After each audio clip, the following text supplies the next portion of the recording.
everybody. Welcome to Penciled In. My name is Jacob Pencil, your host. This is a sports business series focused on the past, present, and future of the industry. I'm here with Marcus Collins. He is a lecturer at the University of Michigan Ross School of Business, Adage and Crain's 40 Under 40, a tremendous achievement. He's a master marketer, having spent time with State Farm, having run campaigns for the Brooklyn Nets, and working with blue chip companies like McDonald's, Anheuser InBev, and Google, if you guys know those few. So Marcus, just want to introduce you, and how are you today? I'm doing quite well, man. Thanks so much for having me. I'm excited for this. Yeah, thank you so much for taking the time. I'm excited as well. So just to jump right in, I mean, you have a lot of experience in social media, digital marketing, and just branding in general. I'm very curious how you got into that field, and if you could just take us through like a little bit of your career path and what you've done so far. I mean, that'd be great to hear. Sure. It was quite serendipitous. I didn't have any intention on being a marketer. Definitely have any intention on being in the academic world. I studied engineering undergrad, which I didn't love, but I'm glad I did it. And coming out of undergrad, I went straight to the music industry. I did a startup that was successful for a moment. I say successful relatively, but we were doing pretty well until we weren't, thanks to the disruption that happened in music that we all know as digital. And as a result, my business unwound, as they say, right? Things weren't going so great. So I went to business school to figure it out. And this is kind of what led me to digital as a space of interest. And of all the different disciplines within the world of business, I thought advertising was the most creative, or marketing rather, was the most creative. So I went into marketing and found my way, sort of stumbled into advertising, and then stumbled into the world of academia. So I suppose like most of this is serendipitous, but they say that, you don't choose your path. Sometimes your path chooses you. And that's kind of how I feel now. So since getting my MBA, I went to go work at Apple doing partner marketing in iTunes, moved to New York, ran digital strategy for Beyoncé, which was pretty dope.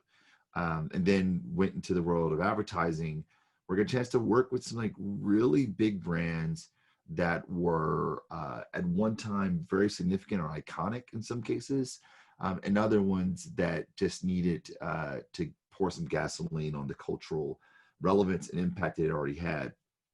From launching Cliff Paul for State Farm, moving the New Jersey Nets to Brooklyn to become the Brooklyn Nets, so launching a Brooklyn Nets, to launch an NBA franchise, which you don't get a chance to do very, very much.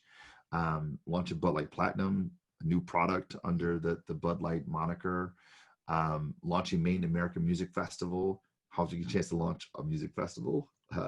These to me, these really iconic things that really changed my perspective, in that as a marketer and advertiser, I'm not interested in making ads. I'm interested in creating cultural product, right? Putting things in the world that impact what we believe, the artifacts that have meaning, the behaviors that we take on, and the language that we use. And I've been very fortunate to do that with a lot of brands.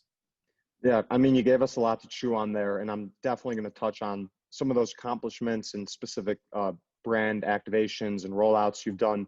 Like you said, you're really interested in the cultural moments, and advertising has changed from a place where you maybe put a talent or a celebrity, having them hold up a product, and that was it, to it digs a lot deeper now. So from more of like a scientific, like human level, like what are some of the things that you look at in terms of branding and really engaging with the consumer in a way that's beyond kind of just, that thing you'll see like on a billboard or slapped up in a stadium signage?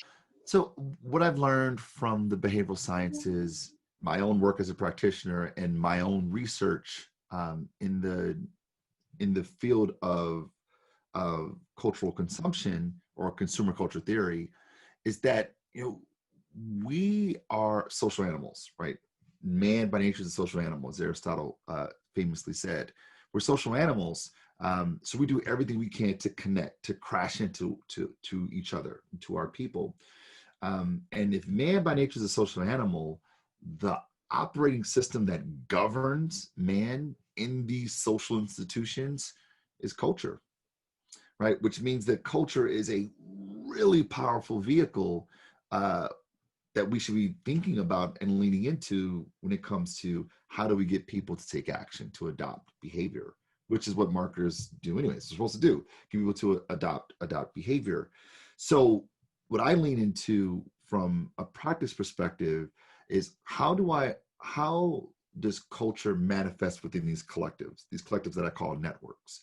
Like, how does culture manifest, um, uh, evolve and become currency within these groups of people, in such a way that they act in a predictable fashion?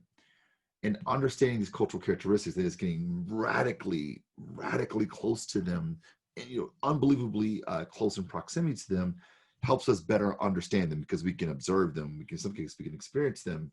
And if we understand the dynamics of the network, that is the cultural characteristics of the network, and we understand the conditions and context of the environment, then we can pull at the conditions of the environment to get people to adopt behavior. Why? Because our people are unbelievably influential, especially those who subscribe to the same cultures that we do. And the environment that we find ourselves in are extremely influential as well. The combination of the two increases the likelihood that people will adopt behavior if designed accordingly. I mean, it's certainly a combination that right now is more ingrained than ever. I mean, just speaking kind of personally, like the mix you see between sports and culture, music and culture, it's just really those things are a representation of culture. And I know one thing that you've touched on in the past, and you spoke a little bit on it there, is like, as a brand marketer, what's your opinion on kind of looking at a niche market and then turning something mainstream? Because I know a lot of brand activations or just branding may start off as kind of a place where many may not identify with it, and then later on the whole entire world is doing that dance or whatever it may Right. be. I mean, the thing about niche and mainstream is that we typically think about niche with regards to its size, that it's small. Oh, it's too small. No waste of time there. It's a niche market. There's not enough money there. But to your point, the niche, depending on the right niche, right? That is, and by niche, we mean there is a specific set of needs, specific set of jobs to be done, whether it's a functional job, emotional job, or social job that unites these people, unites this segment, right? That's what a niche is. They just happen to be small because of how specific and peculiar the characteristics are, the need is, or the thing that unites them is. But for particular networks, these networks aren't just small, but they are the tip of the spear. Like, they are the small spark that sets the forest ablaze.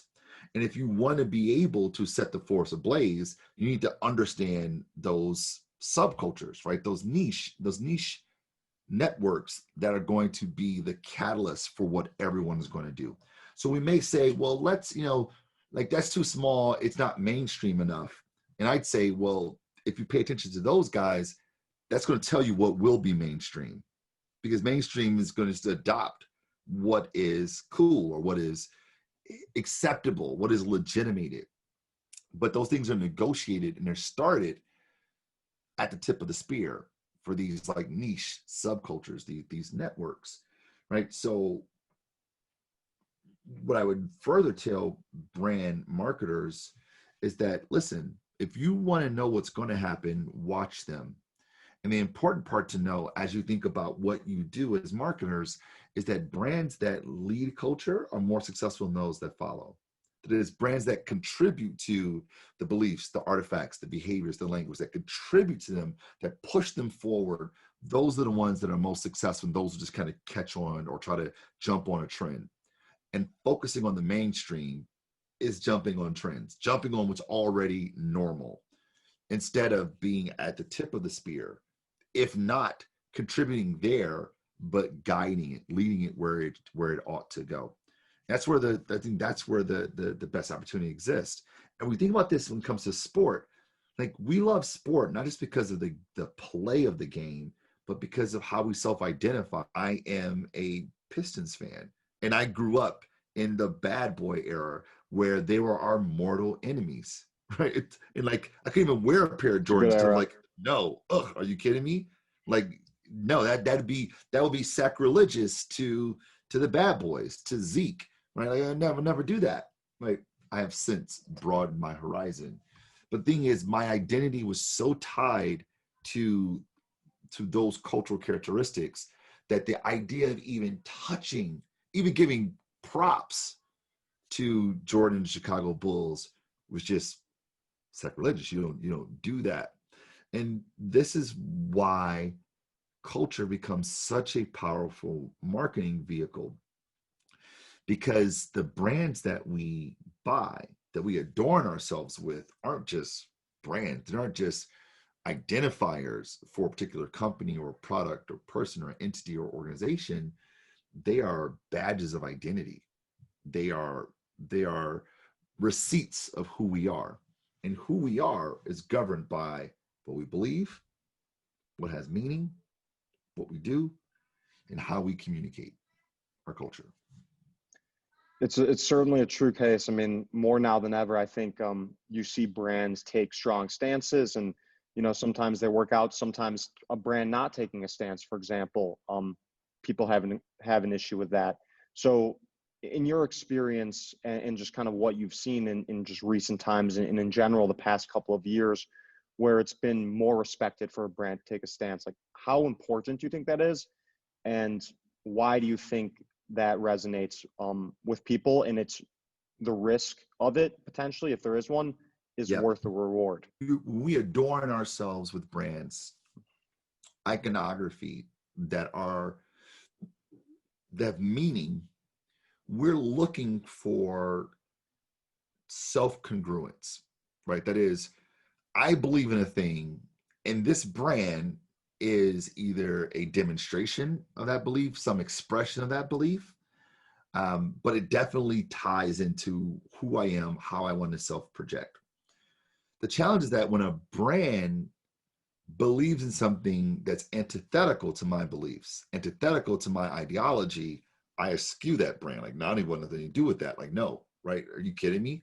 Like, you think about when Colin Kaepernick did the Nike ad, people were like burning their Nikes. Why? Not because they didn't like Nike anymore, but because what they believed was out of sync or was not representative of Colin Kaepernick and his beliefs. And they're like, well, I'm not going to wear Nikes because I don't want anybody to see a Nike on my chest and think that I believe that, right? So with this in mind, the more visible we are, thanks to social networking platforms where we are presenting ourselves, doing these identity projects to say who we are, there's brands all around us.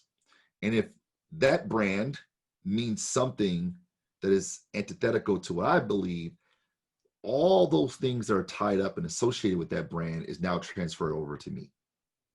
Ergo, when brands don't take a stand, I feel like, well, what do people perceive about me when I'm rocking that brand?